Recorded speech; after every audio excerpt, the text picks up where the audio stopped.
Chapter 5 Reunion of Old Souls.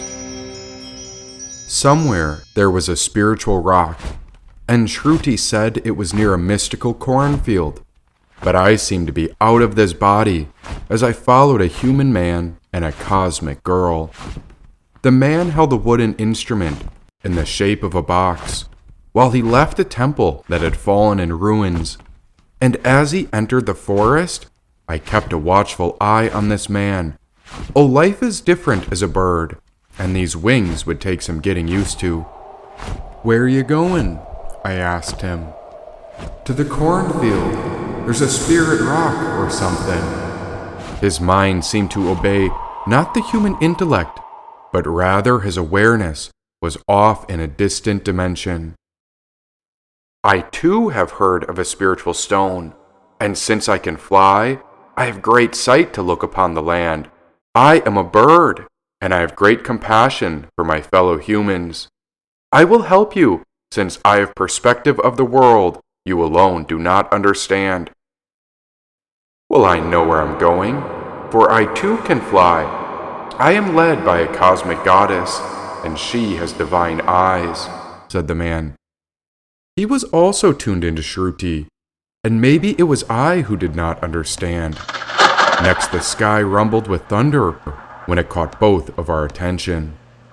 The man's hair was disheveled, but he was not bothered that I joined him, and as I hovered above, I too felt called to join in. Perched upon his shoulder, I wondered if he'd come from that temple where other souls had been overwhelmed by the Divine Mother. "Behold, the turtle," said the man. He pointed at the shelled animal that had settled in the creek. "It only makes progress when it sticks out its neck," said the man. He was mad, eccentric, and possibly possessed, and once I landed upon him, I felt how his heart was filled to the brim. But if there was another drop, that heart may spill over everything. With my eye level to his, he need not speak aloud, while this mind sent silent vibrations which were heard freely. All I had to do was notice the musculature of his face or the tightness in his shoulders to understand the silent messages he revealed clearly. A moment later, he would loosen, while new brainwaves spoke accordingly. All this happened unconventionally, and so he came to change his body, mind, and emotions rather abruptly. Anywhere his mind went, I followed upon his shoulder, as we were off to wherever this man had come to wander. Of course, I thought I had supreme vision with these wings, but he seemed to have awareness connected into a space beyond this world. Great curiosity arose from his unique patterns of thought, which emerged through his human body in all sorts of unusual behaviors. Then, with a sudden shift, he spoke aloud and revealed a series of deep questions that his soul had come to ponder. Why is the sky blue? And why does the night go black? What does it mean that the grass is green? And when I look at the distant stars, can they gaze back? And what if everything that has ever happened is right on time? Because if that's the case, then what's more important, the heart or the mind? And how can we be more intentional with each word, thought, and action before we react from our habitual patterns? And if everything in the world is a reflection of our mental projections, then what would be the most important thing to keep in mind as our spirit lives within the matter of creation? Now that I think of it, what's the most important lesson? And what if instead of speaking every time we had something to say, what if we paused, waited, held space, and then asked our questions? Well, I'm not sure if that's something I'd be good at. But how much more wisdom would we receive this way? And if God created everything, then God's image is in you too. And would that mean that even something that's false is included in God's truth? And are secrets meant to be concealed, or should they be exposed? And if we let everything happen to us, would it be the most foolish or most wise? Would it be better to endure all hardships in order to learn all things? Or would it be better to endure no hardships and learn nothing without pain and suffering? What if you could only say one prayer for the rest of your life? To whom would you pray, and what would you say? And what if true perfection is nothing but an appreciation for what is, exactly as it is? So if you knew you couldn't fail, then what would you dream of doing with your life? And instead of making a decision between two choices, what if we saw every action as an ingredient we add to a magnificent experiment? What if life is like a mirror, and however you act is what appears? Playing 20 questions, asked a large yak, looking over his shoulder. Who are you? And what animal are you with those horns? Said the man. I am a yak in this body, but last life I was a bull. I transform upon the earth under the sky, and next life I could be something different, so who really knows? Said the yak. It didn't look like he'd eat a bird like me, but he was bigger than a lion. With a sizable waist and broad back, I thought he could be an oxen. Even more bizarre was his circular nose ring. How come it took you so long to come back? Said the yak. What do you mean, come back? Asked the human. The big yak took a seat beside us while his eyes scanned over the horizon, and for the first time, his eyes noticed me. Nice parrot, said the yak. And so we sat in silence to notice other birds and bees. The man and the yak giggled when a butterfly danced around us before it took a seat on the tree. It felt so auspicious that even our appreciation didn't need to speak. Yet both he, the yak, and I were deeply curious about this human earth being. After a great time in reflection, I decided to whisper a question. Perched upon his shoulder, he never stopped to notice my bluish-green wings. Was this man aware of my power? Had he even tuned in? The feathered one upon his shoulder was a winged messenger of intuition, but would he listen? Should we ask the yak his name? I whispered in the man's ear. Hey, what's your name? Asked the man. You don't remember. You gave me the name Nandi, said the yak. What do you mean I gave you that name? It couldn't have been me. These two were a peculiar pair, and this poor man had some sort of amnesia, while the mystical yak seemed drawn to him from long before. Oh, I'm afraid if I was this man, I'd want it all to end. Maybe that's why the yak came back for him. But how had this poor man survived? Oh, I'm afraid my thoughts rippled up from within, because I was this poor man's intuition, as I too was concerned for him. He caught on to the very question I'd been thinking, and this swayed him into a state of anxious desperation. He was overcome by a new mental fixation, which overwhelmed his already overloaded nervous system. Yet by some miracle, the man sat still, as if he was frozen. I moved our wings closer to his ear, as it was clear we'd need to draw even deeper from our imagination. Anything I seemed to whisper to this devastated man would arise up from within his soul like a distant feeling from his intuition, for I too was connected into him. Both the yak and I knew this man had lost something, but still his agony hadn't taken everything. Instead of ending it, rather than succumbing to the dangerous thoughts in his head, the man sat still in the forest, patiently waiting. Sir, how have you managed to go on through so much suffering? I whispered into his imagination. Dear bird, where will you go when you leave this lake? Have you pecked up pearls and tasted pleasure? Where does the water shrink from the leaves? Is the bed dry? Does the lotus wither? Then a thought rose up from the intuition when I answered him. I believe in one secret and ineffable Lord, and in one star, in the company of stars, whose fire we are created, and to which we shall return, and in one, the Father of life, mystery of mystery, and even in his name lives chaos, the source of the sun upon the earth, and in one air, the nourisher of all that breathes. And I believe in one earth, the mother of us all, and in one womb, wherein all men are begotten, and wherein they shall rest, O mystery of mystery. This time he acknowledged me, as if such a parrot was familiar to him. Why, if I wanted, within an instant, I could fly away to avoid him. But I felt called to help him, and as his intuition, I could help lead through internal whispering. I picture our treasure over the far hills, and somewhere there's a secret cornfield with a magical stone. It's a spirit rock with great powers, and it could take us to the places beyond the material world, said the man. Oh, I know of such a cornfield. It's where we met long ago.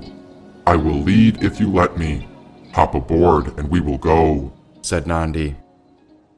But I don't know you, so how can I trust you, said the man. You must be crazy, paused Nandi. The man's mood changed, and he was so sensitive now that the yak suspected he may have gone mad.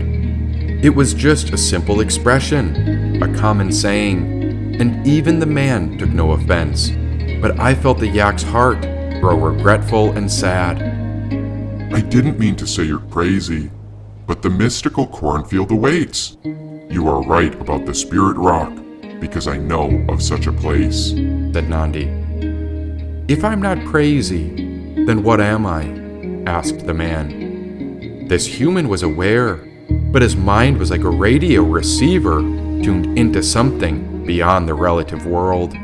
His body was here with us, but this also left him completely exposed. Kayapa, paused Nandi. It refers to a state of divine madness, and it signifies a person whose intense love for the divine transcends worldly norms and expectations. Come with me, I will take you to the spirit rock, where the divine aphorisms are revealed. Aphorisms?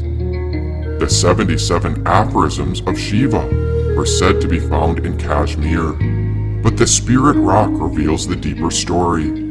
Once found, such aphorisms are like pearls of wisdom that are passed down through dreams, and from there they can be shared in the form of an allegory. I will teach you all 77, but know that the spirit rock is my teacher. Shall we go? Said Nandi. And how did a rock teach you about them? The spirit rock can speak in dreamlike revelations, which is confirmed by the sage Vasugupta, who first received the initial instructions. He found the aphorisms in a spirit rock at the very pinnacle of Mahadeva Mountain. Each rock that holds the aphorisms keeps the wisdom through secret inscriptions. Now for most of us, we cannot see them, unless we had special glasses that can see through the emptiness of wisdom. And so, in the luminous dreams of a Siddha, who is a perfected being, one can escape the chaotic fragmentation of the mind and function as a transparent filter for these truth aphorisms. Once you recognize such hidden wisdom, we each declare, Shivoham, or I am Shiva. And then, the Siddha lives in a state of attunement, a powerful, sacrificial, translucent reality through which the great light shines, while an ordinary person contracts resistive opacity. Such a Siddha yields to the truth, even in dreams, said Nandi.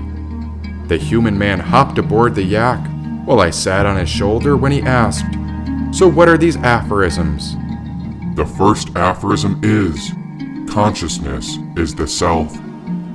This begins the first light, which is the description of the nature of the light of universal consciousness, said Nandi. And did you write these? Neither Vasugupta nor I wrote these aphorisms, but we are the recipients of the revelations, and the authorship is attributed to Shiva," said Nandi. "Who is Shiva?"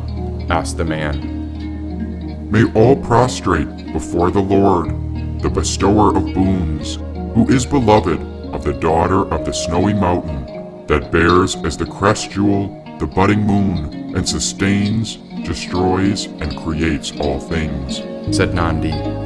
"But who?"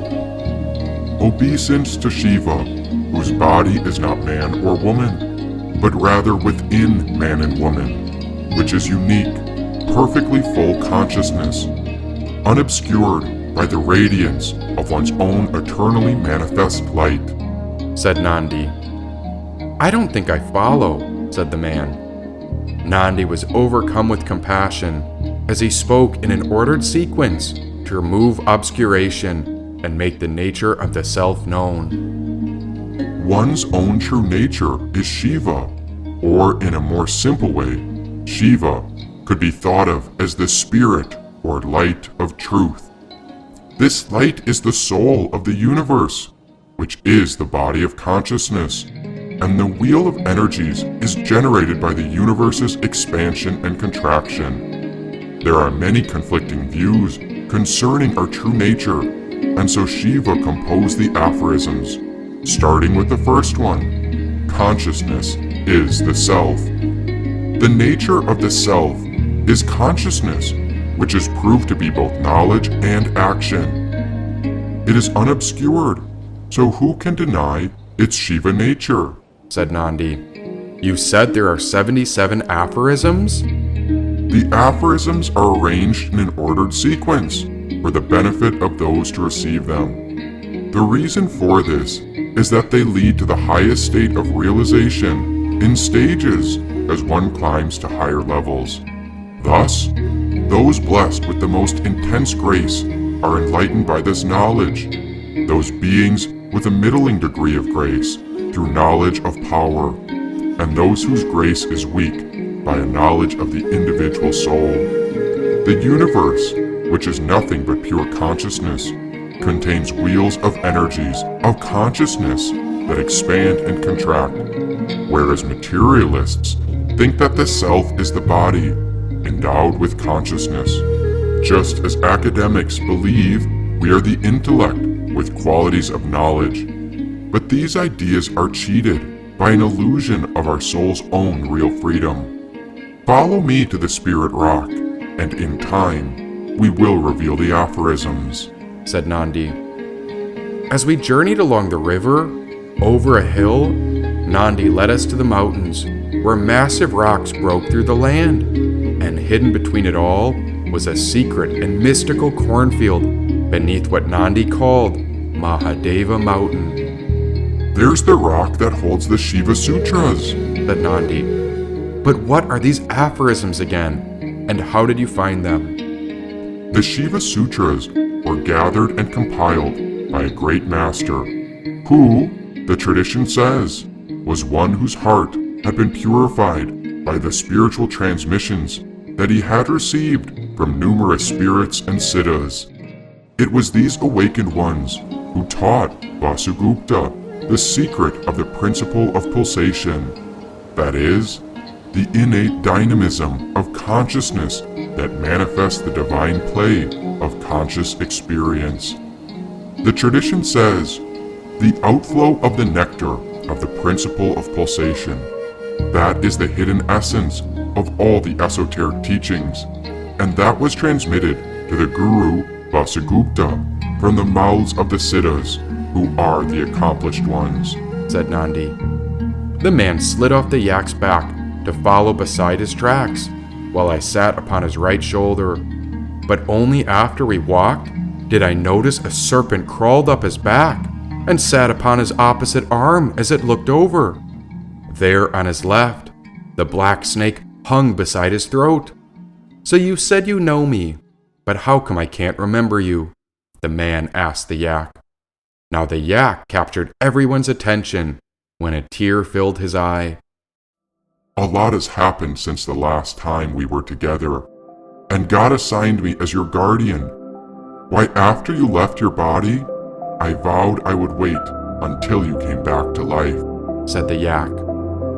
After a big breath, the yak shuddered and shook his head. A stream of sorrow lived within the yak, yet he wouldn't let the experience overtake his soul. Just then, the yak began to cry when he almost lost control. "It's a miracle you're back, because I didn't know how I'd go on after I saw you die," said Nandi. "What do you mean? I am living in this body," said the man. Nandi remained silent while the man's amnesia had lost his memory. What in the world happened to me? Come on, Nandi. "Do you remember the battle, the one that tore earth and heaven apart, when I carried your body out of the battlefield upon my back? Almost all of the divine beings left this planet, but you stayed behind to protect the temple of our sacred heart. Not in all my lives have I ever seen such bravery among so much devastation. Never have I seen such a vicious attack, and the reason you don't recognize me is because in our last life, I was a bull," said Nandi. "This is the only life I've lived, so you must be mistaken. And what do you know about a battle?"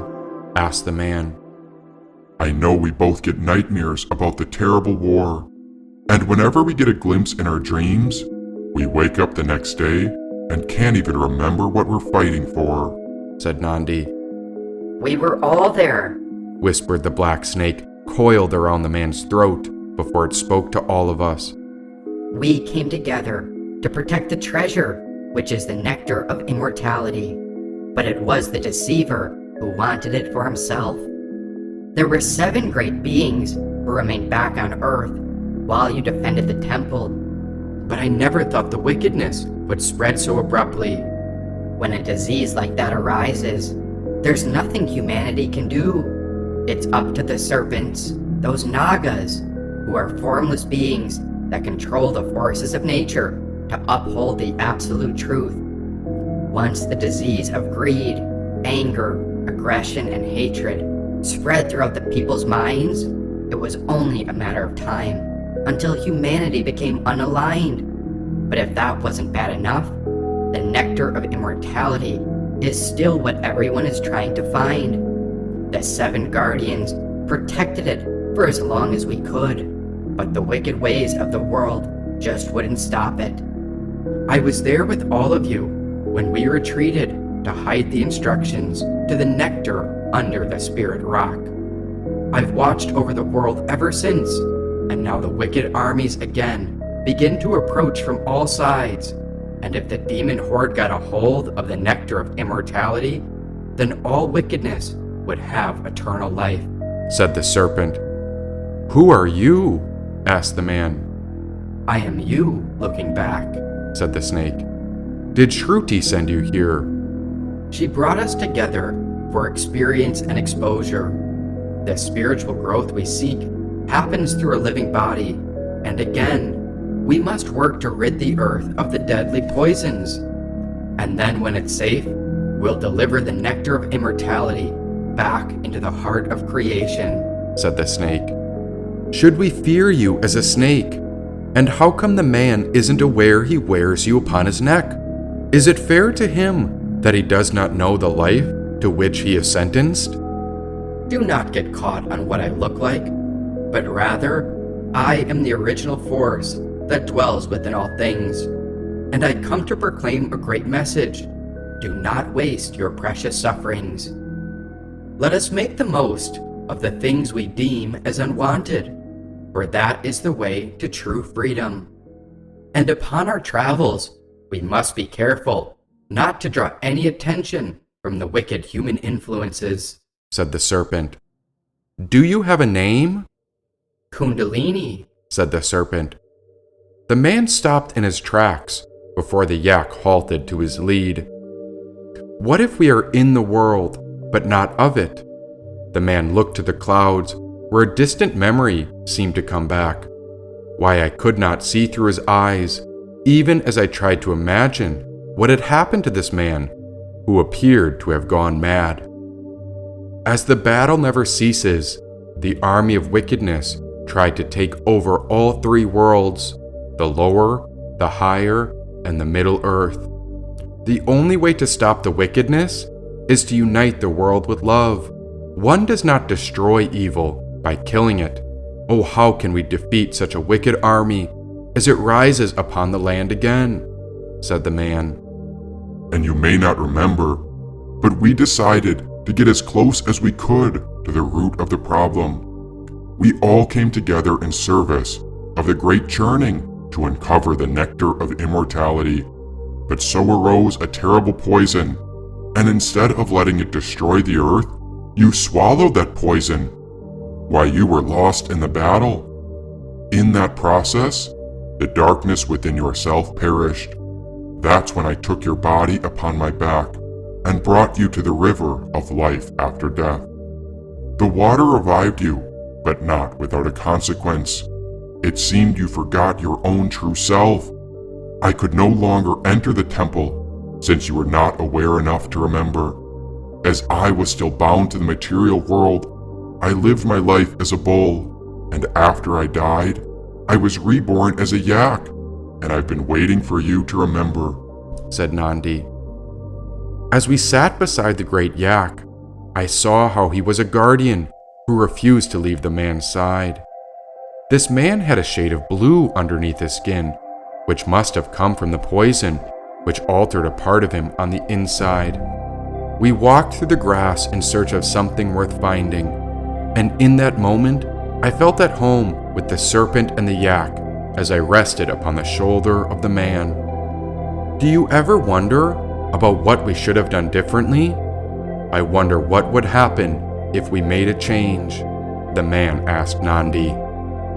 I think about such deep questions each and every day, but every night I come to the same conclusion. We all did what we were born to do, and maybe this time it will all come to fruition. Still, it breaks my heart knowing that the journey tore you and I apart. Why, the last time I saw you was when I carried you to your grave, and after that, I collapsed in the dirt. I waited outside the temple for years, ready to die beside the ancient ruins between heaven and earth, but I never made it across the river. Instead, my soul insisted on coming back into the material world. I didn't even know if you'd come back, but I had to remain here in case you woke up. Now that I'm with you again, I see it was all well worth it. Even if we change something, there is the truth that will never be surpassed, said Nandi. With the man's arm around the yak, they were reunited again. In silence, all four of us gazed up to the heavens above in search of guidance for a human.